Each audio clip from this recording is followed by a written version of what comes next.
ஐம்புலன்களின் இன்பமே பேரின்பம் என்று அதிலேயே மூழ்கிவிட்டோம். வாழ்க்கை விதிகள் மீறப்படுகின்றன. மனம் போன போக்கில் பலரும் வாழ்கிறோம். வாழ ஆசைப்படுகிறோம். அந்த ஆசைகள் நிறைவேறாத பொழுது அம்மாவையே சந்தேகிக்கிறோம். தெய்வமே குரு என்பதுதான் உண்மை.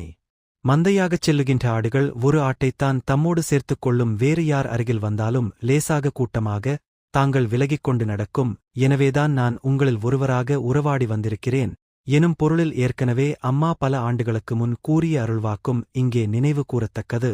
மனித வாழ்க்கை அவரவர் கர்ம வினைப்படியமைகிறது. நான் அதை நடத்துவதும் இல்லை, அதில் குறுக்கிடுவதும் இல்லை. நான் வெறும் சாட்சி பூதம். நடப்பதையெல்லாம் அருகில் நின்று பார்த்துக் கொண்டு நிற்பவனே, அதுதான் தெய்வ தர்மம்.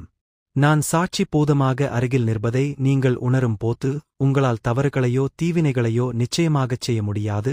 அதை நீங்கள் மறந்து விடும்போதுதான் எனக்குத் தெரியாமல் செயல்களைச் செய்துவிடலாம் என்று எண்ணுகிறீர்கள்.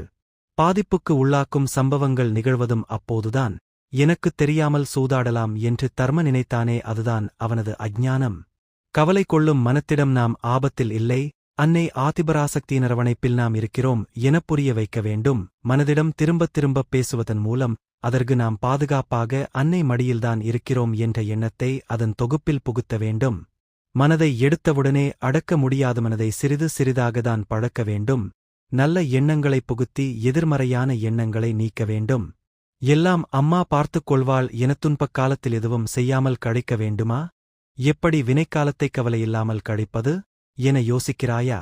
நாம் துன்பப்படும் நேரத்திலும் பிறர் துயர் போக்க உதவ வேண்டும். அப்படி உதவும் போது நம் துன்பம் மறந்து மன நிறைவு ஏற்படும். அந்த மன நிறைவோடு வாழும் போது நம் துன்பமும் மறைகிறது.